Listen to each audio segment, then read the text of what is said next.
Bonjour, dans cette vidéo, nous allons voir comment représenter une fonction affine dont on connaît une expression.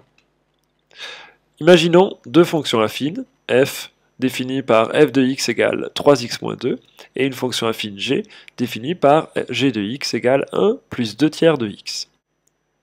Une fonction affine a pour courbe représentative une droite. Il suffira donc de connaître deux points de la courbe représentative pour pouvoir la tracer. On va calculer donc deux images pour la fonction f. Une des images les plus simples que l'on puisse calculer, c'est l'image de 0. L'image de 0, ça nous donnera toujours l'ordonnée à l'origine, ici, moins 2.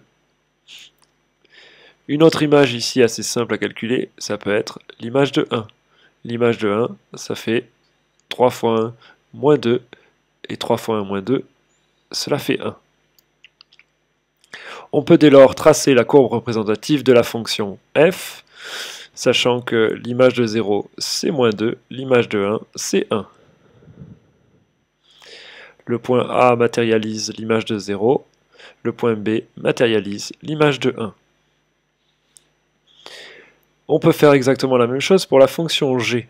Pour la fonction g, l'image de 0 est égale à l'ordonnée à l'origine. Ici, l'ordonnée à l'origine, c'est 1. Puisque 2 tiers fois 0, ça fait 0. Donc le résultat, c'est 1. On peut donc déjà préalablement placer un point de coordonnées 0, 1 sur un graphique. On va chercher ensuite une deuxième image, mais vu que là, il y a une fraction comme coefficient directeur, il peut être intelligent de réfléchir au nombre x que l'on va utiliser. Ici, si on utilise le nombre 1, on va obtenir une somme de deux fractions. On va obtenir 1 plus 2 tiers, ça ne va pas être très confortable. En utilisant le nombre 3, on va retomber sur un entier, puisqu'au dénominateur, ici, il y a un 3. On aurait pu faire d'autres choix, bien sûr. Ici, 1 plus 2 tiers fois 3, ça fait 1 plus 2.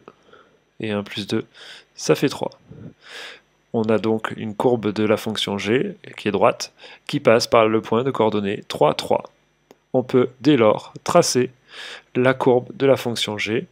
Ici, le point A matérialise l'image de 0, le point B matérialise l'image de 3. On trace la droite et on a donc dessiné les courbes représentatives des fonctions f et g.